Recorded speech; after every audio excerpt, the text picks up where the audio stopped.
بسم اللہ الرحمن الرحیم ثم اراد بعد الایماء الى الاستجماع لجميع صفات الكمال بالاجمال ان يفصل بعضها مع الاشعار ببراءة الاستهلال فقال الذي لا مانع لحكمه.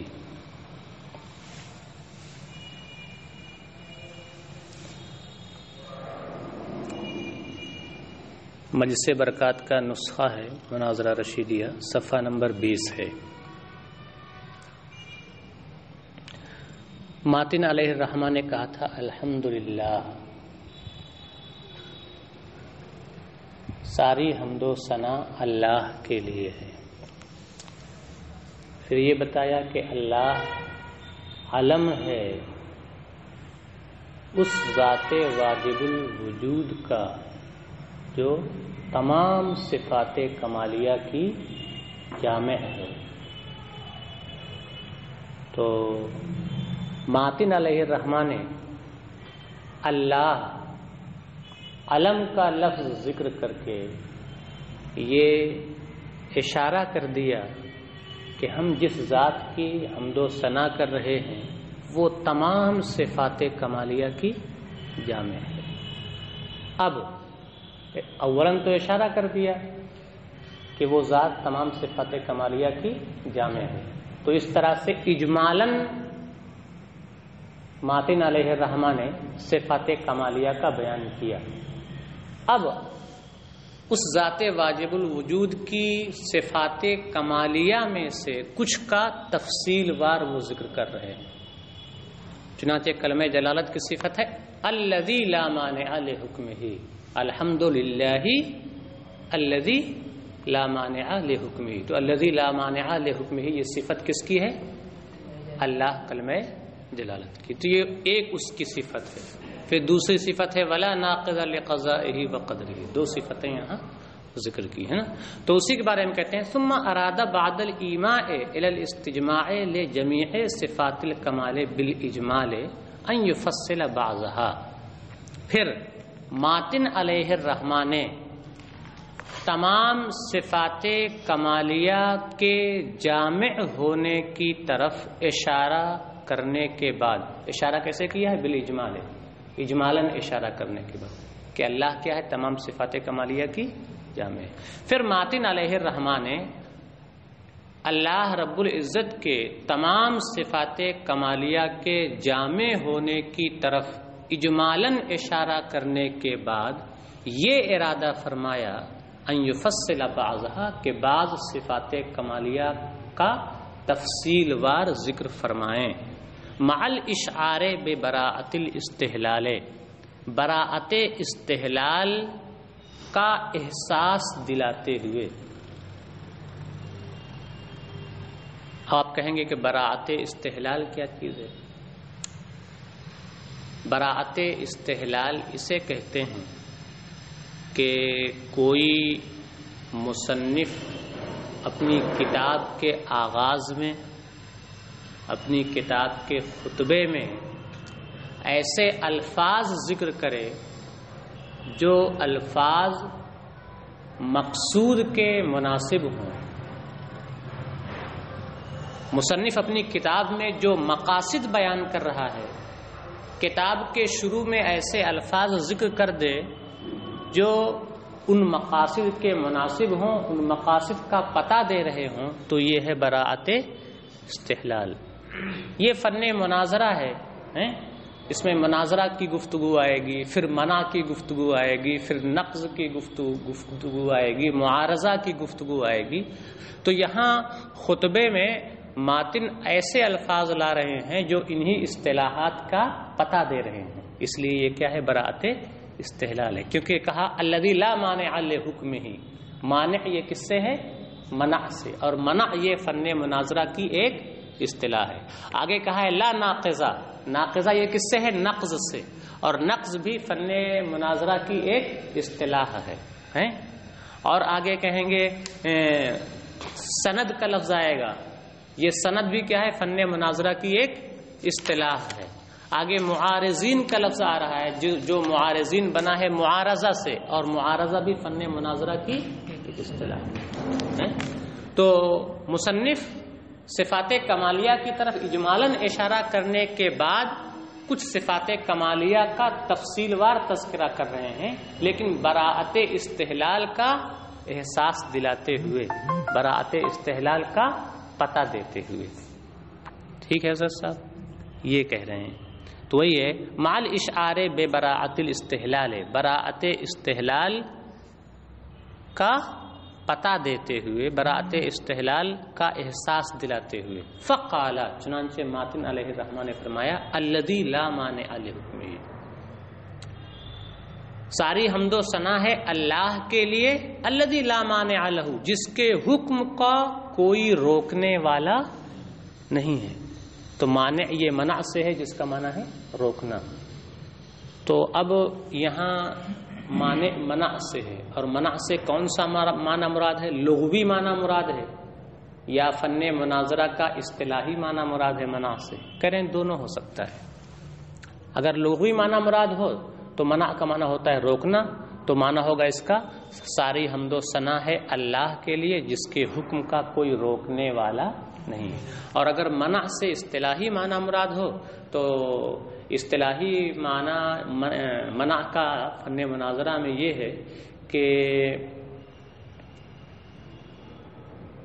سامنے والے کی دلیل کے کسی ایک معین مقدمے پر، کسی ایک معین مقدمے کا انکار کرتے ہوئے اس پر دلیل طلب کرنا، یہ کیا ہے؟ منع ہے۔ منع کیا ہے؟ سامنے والے کی دلیل کے کسی ایک مقدمے کا انکار کرتے ہوئے اس پر کیا کرنا؟ دلیل طلب کرنا، یہ کیا ہے؟ منع ہے۔ تو اس صورت میں معنی ہوگا ساری حمد و ثنا ہے اللہ کے لیے جس کے حکم پر کوئی منع وارد کرنے والا نہیں ہے، جس کے حکم کا کوئی انکار کرنے والا نہیں ہے، کیونکہ منع کا مطلب ہی ہوتا ہے مقدمہ معینہ کا انکار کرنا۔ تو اب انکار کرنا معنی ہوگا یہاں اس کا جس کے حکم کا کوئی انکار کرنے والا نہیں ہے۔ تب سوال ہوگا کہ اللہ کے حکم کے تو منکرین بہت سے ہیں، مومنین اللہ کے حکم کو تسلیم کرتے ہیں، مانتے ہیں، اور کافر تو اللہ کے بہت سارے احکام کا انکار کرتے ہیں، تو کیسے یہ اصطلاحی معنی مراد ہوگا؟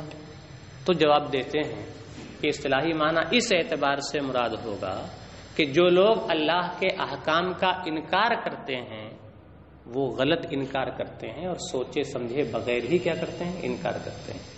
اگر وہ اللہ کے احکام کی حکمتوں پر غور کر لیں، تھوڑا سا بھی غور کر لیں، تو پھر ان کے لیے انکار کی کوئی گنجائش نہیں رہے گی۔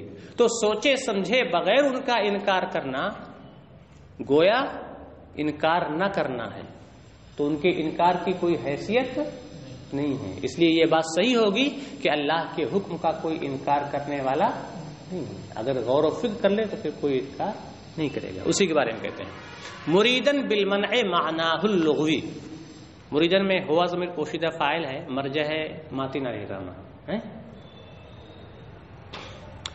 ماتن علیہ الرحمہ منع سے، منع یہ مانع سے جس سے معنی ماخوذ ہے، مشتق ہے۔ ماتن علیہ الرحمہ منع سے یا تو منع کا لغوی معنی مراد لے رہے ہیں، وَيَحْتَمِلُ أَن يَكُونَ الْمُرَادُ الْمَعْنَى الْاصْطِلَاحِي، اور عبارت اس بات کا بھی احتمال رکھتی ہے کہ یہاں منع سے مراد اس کا اصطلاحی معنی ہو۔ تو سوال ہوگا کہ تب تو مطلب ہوگا کہ اللہ کے احکام کا کوئی انکار کرنے والا نہیں، جبکہ منکرین انکار کرنے والے ہیں کافرین۔ تو اسی کے بارے میں کہتے ہیں بجعل انکار المنکرین کلا انکار، منکرین کے انکار کو لا انکار کی طرح قرار دے کر کے، چونکہ وہ بے سمجھے اور غور و فکر کیے بغیر انکار کر رہے ہیں، اس لیے ان کا انکار لا انکار کے درجے میں ہے۔ منکرین کے انکار کو لا انکار کے درجے میں اتار لینے کی بنیاد پر، کیوں؟ لوجود ما ان تأملوا فیہ ارتدعوا عنہ، کیونکہ اللہ کے احکام میں ایسی حکمتیں موجود ہیں کہ اگر وہ ان حکمتوں میں ذرا بھی غور کر لیں تو انکار سے باز آ جائیں، کا قولہ تعالی لا ریب فیہ، جیسے اللہ تعالیٰ کا ارشاد لا ریب فیہ ہے، ذالک الکتاب لا ریب فیہ، یہ وہ کتاب ہے، یہ وہ باعظمت کتاب ہے جس میں انکار کی کوئی گنجائش نہیں ہے، جس میں شک و شبہ کی کوئی گنجائش نہیں ہے۔ حالانکہ مشرکین کو شک و شبہ ہے، تو کیسے کہا جا رہا ہے کہ شک و شبہ کی کوئی گنجائش نہیں ہے؟ منکرین تو شک و شبہ کرتے ہیں۔ تو جواب وہی ہے کہ وہ سوچے سمجھے بغیر ہی شک و شبہ کرتے ہیں، غور و فکر کیے بغیر ہی شک و شبہ کرتے ہیں۔ اگر وہ ذرا بھی قرآن میں غور و فکر کر لیں تو پھر ان کے لیے شک و شبہ کی کوئی گنجائش نہیں رہے گی۔ تو جیسے یہاں منکرین اور کافرین کے شک و شبہ کا کوئی اعتبار نہیں کیا گیا اور کہہ دیا گیا کہ اس میں کوئی شک و شبہ نہیں، ایسے ہی وہاں بھی کیا ہے، منکرین کے انکار کو لا انکار کے درجے میں اتار لیا گیا، ان کے انکار کو کوئی حیثیت نہیں دی گئی، اس لیے کہ وہ بغیر غور و فکر کے انکار کر رہے ہیں۔ ہو گیا، یہ ایک صفت کمال ہوئی اللہ تعالیٰ کی۔ دوسری صفت کمال ولا ناقض لقضائہ وقدرہ، اور نہ اللہ کی قضاء و قدر کو کوئی توڑنے والا ہے۔ اللہ نے جو فیصلہ فرما دیا، اللہ نے جو مقدر فرما دیا، اللہ نے جو تقدیر بنا دی، اسے کوئی توڑنے والا نہیں ہے۔ تو اللہ کی یہ اسی صفت کمالیہ کا ذکر کیوں کیا؟ کیونکہ اس میں براءت استحلال ہے۔ اب آگے ہے والصلاۃ، یہ متن کی عبارت کیا ہے؟ والصلاۃ علی سید انبیائہ و سند اولیائہ، وہ لائن کھینچی ہوئی ہے نا، اور رحمت کاملہ نازل ہو اس کے نبیوں کے سردار پر۔ کس کے نبیوں کے سردار پر؟ اللہ کے سید انبیاء میں حضور کا مرجع کون ہے؟ کلمہ جلالت۔ اور رحمت کاملہ نازل ہو اس کے یعنی اللہ کے نبیوں کے سردار پر۔ نبیوں کے سردار کون ہیں؟ ہمارے حضور۔ وہ سند اولیاء، اور رحمت کاملہ نازل ہو اس کے یعنی اللہ کے دوستوں کے ماوا و ملجا پر، سہارا پر۔ سند کہتے ہیں جس کا سہارا لیا جائے، آپ جس چیز پر ٹیک لگائیں، جس پر آپ بھروسہ کریں، جس پر سہارا کریں، اسے کیا کہتے ہیں؟ سند۔ تو وہ کیا ہیں؟ حضور علیہ الصلوۃ والسلام تمام اولیاء کا کیا ہیں؟ سہارا ہیں۔ عام لوگوں کے ہی نہیں، اولیاء کے بھی کیا ہیں؟ وہ سہارا ہے۔ تو اب یہ ہوا کہ اب شارح اس کی شرح کر رہے ہیں ثم لما کانا سے۔ شارح یہ کہہ رہے ہیں کہ نبی اللہ رب العزت کی حمد و ثنا بیان کرنے کے بعد ماتن علیہ الرحمہ نے نبی کریم علیہ الصلوۃ والسلام پر درود کیوں بھیجا؟ حضور اللہ کی حمد کے بعد صلاۃ کو جو ذکر کیا جاتا ہے اس کی وجہ کیا ہے؟ اس کی وجہ بیان کرتے ہیں کہ ہم اللہ کی وجہ سے ہیں، سب کچھ اللہ نے ہمیں دیا ہے، ہمیں پیدا بھی کیا ہے، اس لیے ہم پر لازم ہے کہ ہم اس کی حمد و ثنا کریں۔ اور اللہ کی جو نعمتیں ہمیں ملی ہیں، سب سے بڑی نعمت ایمان ہے۔ اللہ کی جو نعمتیں ہمیں حاصل ہوئی ہیں وہ کس کے وسیلے سے حاصل ہوئی ہیں؟ حضور کے وسیلے سے حاصل ہوئی ہیں۔ تو چونکہ اللہ کی رحمتوں اور نعمتوں کے حصول کا وسیلہ اور ذریعہ نبی کریم علیہ الصلوۃ والسلام ہیں، اس لیے بندے مومن کو چاہیے کہ اللہ کی حمد و ثنا کے بعد اس وسیلے کا ذکر کرے اور ان پر درود کیا کرے؟ بھیجے۔ وہی ثم لما کان نبینا صلی اللہ تعالی علیہ وسلم وسیلۃ لوصول حکمہ الینا۔ اچھا، آگے پھر حضور پر درود بھیجنے کے بعد آگے کیا ہے؟ حضور کے صحابہ پر بھی کیا ہے؟ رحمت کی دعا کی گئی ہے۔ تو اس کا بھی یہاں پر تذکرہ کیا۔ کیوں؟ اس لیے کہ انہوں نے حضور کے دین کو کیا کیا ہے؟ پھیلایا ہے، ہم تک پہنچایا ہے۔ وہی پھر چونکہ ہمارے نبی کریم صلی اللہ تعالی علیہ وسلم ہم تک اللہ کے احکام کی رسائی کا وسیلہ اور ذریعہ ہیں، ترجمہ ہوا نا؟ پھر چونکہ ہمارے نبی صلی اللہ تعالی علیہ وسلم وسیلہ اور ذریعہ ہیں اللہ کے احکام کی رسائی کا، الینا ہم تک، واصحابہ مرشدین لنا، اور آپ کے صحابہ ہمارے مرشد اور ہادی اور رہنما ہیں۔ اردفت تحمید بالصلاۃ، اس لیے ماتن علیہ الرحمہ نے تحمید کا پیچھا کیا صلاۃ سے، تحمید کا پیچھا کیا صلاۃ سے، یعنی تحمید کے بعد صلاۃ کا ذکر کیا. اس لیے مصنف علیہ الرحمٰن نے تمہید کے بعد صلاۃ کا ذکر کیا. فقال، اور فرمایا والصلاۃ. اب صلاۃ کا لغوی معنی بیان کریں گے اور اصطلاحی معنی بیان. صلاۃ کا لغوی معنی کیا ہے؟ عطف، مہربانی، رحمت. صلاۃ کا اصل معنی کیا ہے؟ لغوی معنی مہربانی کرنا کسی پر. تو صلاۃ کا لغوی معنی ہے مہربانی کرنا، اور اصطلاحی معنی اس میں 3 جہتیں ہیں. کتنی جہتیں ہیں؟ 3 جہتیں ہیں. صلاۃ کی نسبت کس کی طرف ہے؟ صلاۃ بھیجنے والا کون ہے؟ اگر صلاۃ کی نسبت اللہ تعالی کی طرف ہو تو اس کا اصطلاحی معنی ہوگا رحمت کاملہ. سمجھ گئے؟ صلی اللہ، اللہ رحمت نازل فرمائے. اور صلاۃ کی نسبت اگر فرشتوں کی طرف ہو تو اس کا معنی ہے استغفار. صلت الملائکہ، فرشتے استغفار کریں. اور اگر صلاۃ کی نسبت انسانوں کی طرف ہو تو اس کا معنی ہوگا دعائے خیر. ٹھیک ہے، بات سمجھ میں آئی؟ ہاں. اسی لیے لوگ کہتے ہیں اللہم صلی علی محمد، اے اللہ محمد عربی صلی اللہ تعالی علیہ وسلم پر رحمت کاملہ نازل فرما. تو یہاں 2 صورتیں ہیں. صلی کا فاعل کون ہے؟ انتا. جس کا مرجع کون ہے؟ جس سے مراد کون ہے؟ اللہ کی ذات. تو صلاۃ کی نسبت چونکہ اللہ کی طرف ہے اس لیے اس کا معنی کیا ہوگا؟ رحمت کاملہ. اے اللہ حضور پر کیا ہے؟ رحمت کاملہ نازل فرما. ٹھیک ہے. لیکن چونکہ بندہ دعا کر رہا ہے، کون دعا کر رہا ہے؟ بندہ دعا کر رہا ہے، اللہم صلی کہہ رہا ہے. تو اگر بندے کی طرف نسبت مانے تو اللہم صلی کا مطلب یہ ہوگا بندہ دعا کر رہا ہے اللہ حضور پر رحمت نازل فرما، مطلب بندہ کہہ رہا ہے اے اللہ میری یہ دعا قبول فرما کہ حضور کو کیا کر؟ عزت عطا فرما، عظمت عطا فرما، بلندی عطا فرما. تو ویسے تو حقیقت میں صلی کی نسبت اللہ کی طرف ہے اس لیے رحمت کاملہ معنی ہوگا. لیکن چونکہ دعا بندہ کر رہا ہے، بندہ کہہ رہا ہے اللہم صلی، اس لیے بندے کی طرف، انسان کی طرف اگر نسبت مانی جائے تو پھر یہ دعا کے معنی میں ہوگا. مطلب ہوگا اے اللہ میری یہ دعا قبول فرما. وہی فی اللغت مطلق العطف. اور صلاۃ لغت میں مطلقاً عطف و مہربانی کے معنی میں ہے. فَإِذَا نُسِبَتْ إِلَى اللَّهِ تَعَالَى يُرَادُ بِهَا الرَّحْمَةُ الْكَامِلَةُ. پھر جب صلاۃ کی نسبت اللہ تعالیٰ کی طرف کی جائے تو اس سے رحمت کاملہ مراد ہوگی. وَإِذَا نُسِبَتْ إِلَى الْمَلَائِكَةِ. اور جب اس کی نسبت ملائکہ کی طرف کی جائے يُرَادُ بِهَا الْاِسْتِغْفَارُ ہو تو اس سے استغفار مراد ہوگا.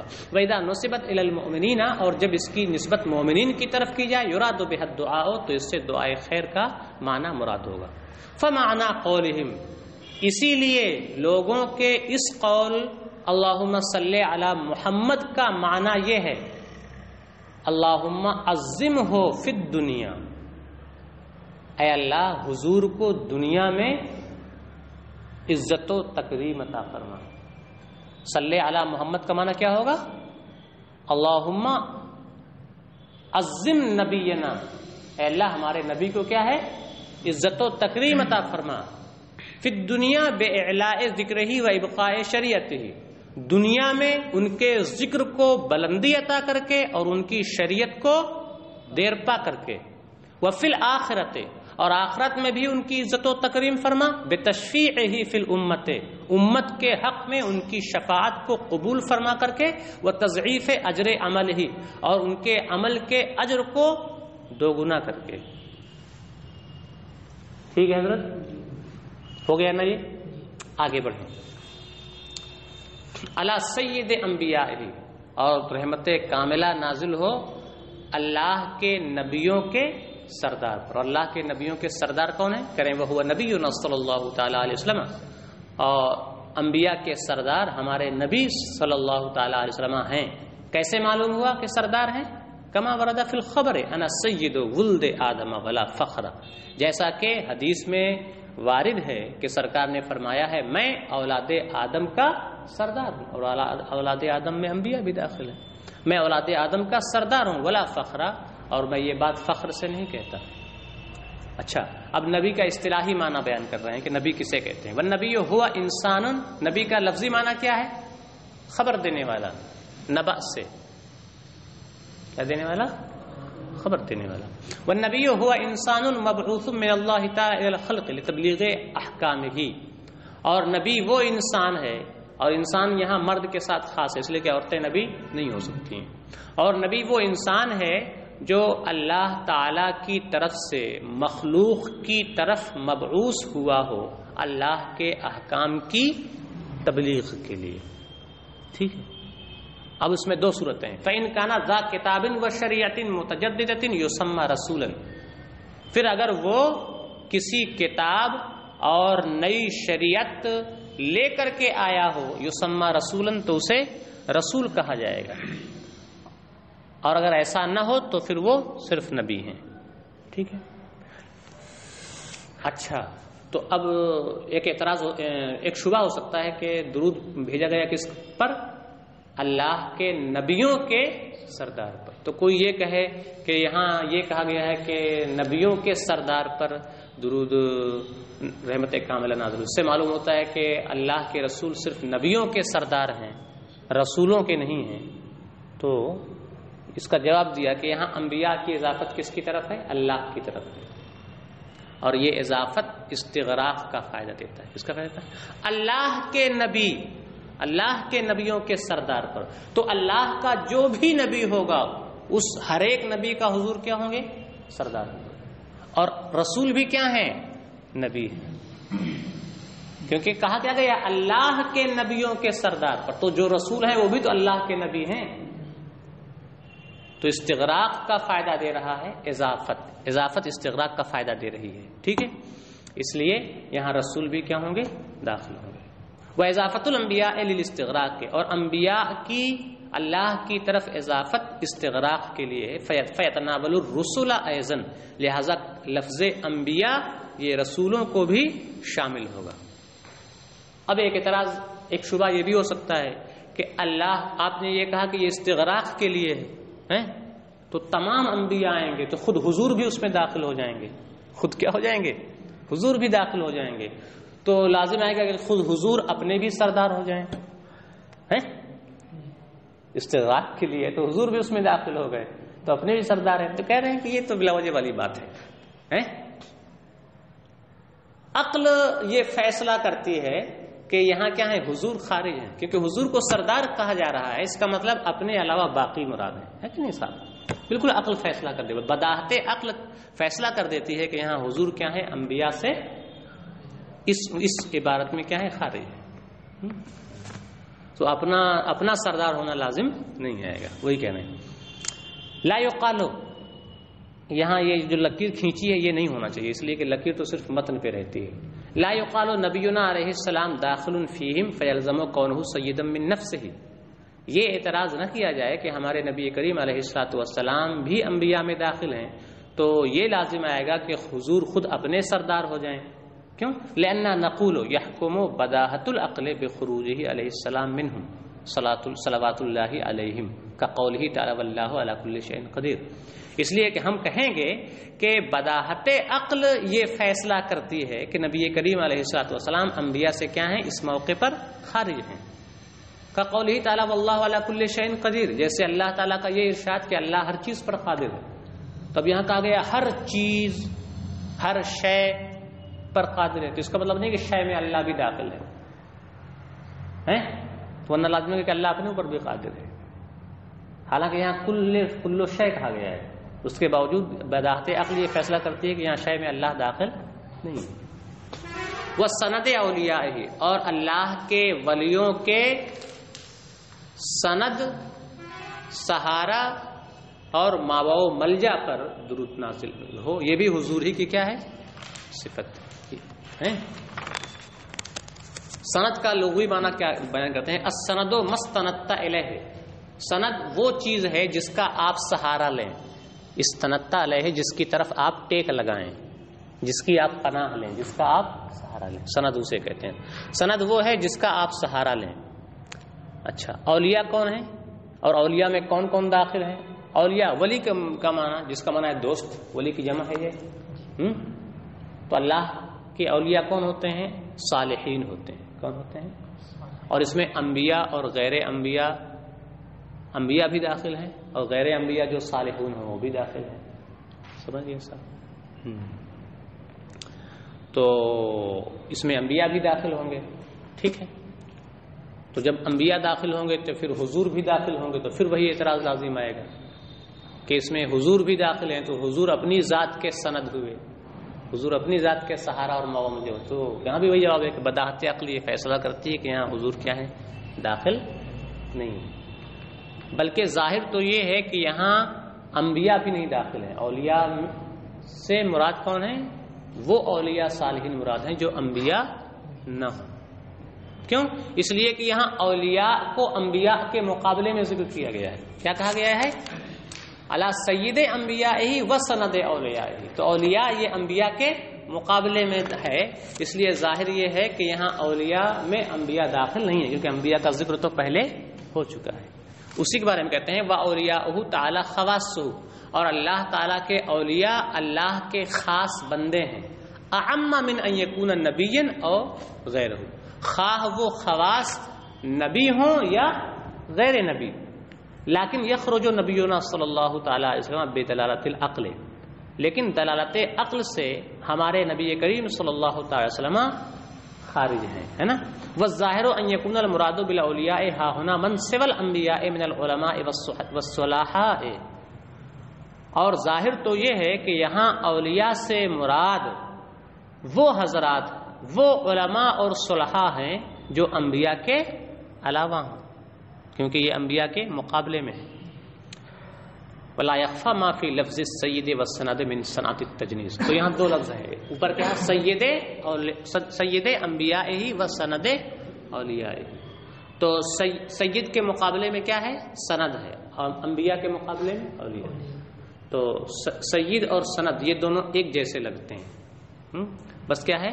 ایک میں یا ہے اور ایک میں نون ہے، باقی دو حرف کیا ہیں؟ ایک ہی ہیں. تو دو لفظ اگر تلفظ میں ایک جیسے ہوں تو اسے کیا کہتے ہیں؟ تجنیس کہتے ہیں، جناس کہتے ہیں.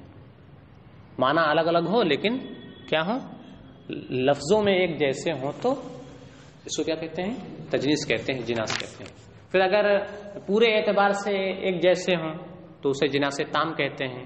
اگر کچھ تبدیلی ہو تھوڑا بہت تو اسے جناس ناقص کہتے ہیں، پڑھ چکے ہوں گے، ہے نا. تو یہاں کیا ہے؟ وہی کہتے ہیں ولا یخفی ما فی لفظ السید والسند من صنعت التجنیس سے، اور آپ پر صنعت تجنیس مخفی نہ رہے جو سید اور سند کے لفظوں میں موجود ہے. ٹھیک. تو رحمت کاملہ نازل ہو انبیاء کے سردار اور اولیاء کے ماؤ ملجا پر. وعلی احبابہ، اور رحمت نازل ہو احبابہ میں ہو ضمیر کا مرجع حضور ہیں، اور رحمت نازل ہو رسول اللہ صلی اللہ علیہ وسلم کے دوستوں پر. اب ان کی ایک صفت بیان کی جا رہی ہے، المعارضین لاعدائہ، جو نبی کریم علیہ الصلوۃ والسلام کے دشمنوں سے مقابلہ کرنے والے ہیں، لڑنے والے ہیں. یہاں معارض یہ معارضہ سے ہے، تو یہاں بھی کیا ہے؟ براءت استحلال ہے. ٹھیک ہے، کیونکہ معارضہ یہ فن مناظرہ کی ایک اصطلاح ہے. تو یہاں احباب ہی اور اعداء ہی میں ہو ضمیر کا مرجع، اس میں جلالت بھی ہو سکتا ہے اور اس میں رسالت بھی ہو سکتا ہے. حضور بھی مراد ہو سکتے ہیں اور اللہ بھی، کیونکہ اللہ کے رسول کے دوست یہ اللہ کے بھی دوست ہیں. تو اس لحاظ سے ترجمہ کرے تو مانا ہوگا اور رحمت کاملہ نازل ہو اللہ کے ان دوستوں پر جو اللہ کے دشمنوں سے برسرے پیکار رہے. اور دشمن ہیں کیا؟ کون؟ من الکفار المنکرین للتوحید، یہ من بیانیہ ہے، من الکفار المنکرین للتوحید ورسالتہ صلی اللہ علیہ وسلم. اللہ کے دشمن یعنی وہ کفار جو توحید اور نبی کریم صلی اللہ علیہ وسلم کی رسالت کے منکر ہیں، ان سے برسرے پیکار رہے. اور اللہ کے دوستوں نے یا رسول اللہ علیہ السلام کے دوستوں نے جو اللہ کے دشمنوں سے جو لڑائی کی ہے وہ کئی جہتوں سے تھی، کئی طریقے سے تھی، زبان سے بھی جنگ کی، لڑائی کی، ہتھیار سے بھی جنگ کی، حضور کے معجزات کے ذریعہ بھی جنگ کی کہ دشمنوں کے سامنے حضور کے معجزے پیش کیے کہ اگر تم میں ہمت ہے تو تم اس طرح کچھ کر کے دکھا دو، اگر تم نبی کو نہیں مان رہے ہو تو۔ قرآن پیش کر کے ان سے جنگ کی کہ قرآن جیسی کوئی ایک چھوٹی سی صورت ہی لے آؤ۔ تو اللہ کے دوستوں کی جو لڑائی اللہ کے دشمنوں سے تھی وہ 4 طریقے پر تھی، یہاں 4 طریقے بیان کیے ہیں، وہی ہے باللسان والسنان والمعجزات والفرقان۔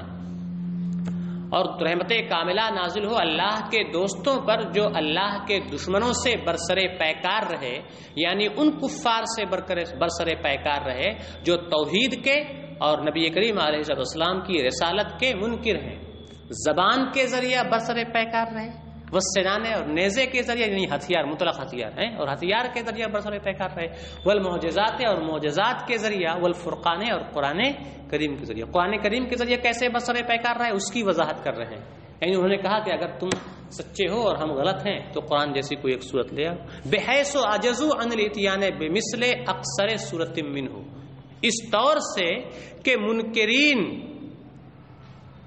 قرآن کی ایک چھوٹی سی صورت کی نظیر پیش کرنے سے بھی عاجز اور بے بس رہے۔ وَلَمْ يَبْقَ فِي مَكَّةَ مُشْرِكٌ إِلَّا وَأَنْ يُظْهِرَ الْإِيمَانَ، اور مکہ کی سرزمین میں کوئی مشرک باقی نہ رہا مگر یہ کہ اسے ایمان کا اظہار کرنا پڑا۔ حالت یہ ہو گئی کہ مکہ میں کوئی ایسا مشرک نہ رہا جو اپنے شرک کا اظہار کرے، اسے ایمان کا اظہار کرنا ہی پڑا، اگرچہ صرف زبان ہی کے ذریعے۔ اور مکہ میں کوئی مشرک نہ رہا مگر یہ کہ اسے ایمان کا اظہار کرنا پڑا۔ ٹھیک ہے، ہو گیا۔ احباب، اب احباب کا معنی بیان کر رہے ہیں جو اوپر ہے، والاحباب الذین یحبونہ صلی اللہ علیہ وسلم بصمیم قلبہم وخلوص اعتقادہم، اور اللہ کے رسول کے احباب وہ حضرات ہیں جو نبی کریم صلی اللہ تعالی علیہ وسلم سے دل کی گہرائی اور اعتقاد کے خلوص کے ساتھ محبت کرتے ہیں۔ ٹھیک ہے، آل کا تذکرہ نہیں ہوا، صرف علی احباب ہی پر اکتفا ہو گیا، کیونکہ آل بھی کیا ہے، احباب میں داخل ہے، والآل داخل فیہم، اور آل احباب میں داخل ہے، فلا حاجت الی التصریح بہم، لہذا آل کی تصریح کی ضرورت نہ رہی۔ اب وہی بتا رہے ہیں کہ یہاں برات استحلال کو آپ بالکل مت بھول جائیے گا، یہاں مصنف نے مانع ذکر کیا جس سے منع کی طرف اشارہ ہے، ناقص ذکر کیا جس سے نقص کی طرف اشارہ ہے، لفظ سند ذکر کیا جس سے سند کے اصطلاحی معنی کی طرف اشارہ ہے، معارضین ذکر کیا جس سے معارضے کی طرف کیا ہے، اشارہ ہے۔ ولا يذهب عليك ما في لفظ المنع والنقض والسند والمعارضه من حسن براءة الاستحلال المناسب لآداب المقال، جملے بڑے زوردار ہیں۔ تو ما ولا يذهب عليك ما میں جو ما ہے اس ما کا بیان ہے من حسن براءة الاستحلال، لہذا اس کا ترجمہ ہم کیا کر لیں گے، پہلے ہی کر لیں گے، اور آپ پر وہ حسن براءت استحلال مخفی نہ رہے، تھوڑا خے گڑبڑ ہو گیا ہے، اور آپ پر وہ حسن براءت استحلال مخفی نہ رہے جو لفظ منع، لفظ نقض، لفظ سند اور لفظ معارضہ میں موجود ہے، المناسب لآداب المقال، جو گفتگو کے آداب کے مناسب ہے، کما نبہنا کا علیہ فی اول الحال، جیسا کہ ہم نے ابتدائی میں آپ کو اس سے آگاہ کر دیا ہے۔ آج کا سبق یہیں پر مکمل ہوتا ہے۔ السلام علیکم ورحمۃ اللہ وبرکاتہ۔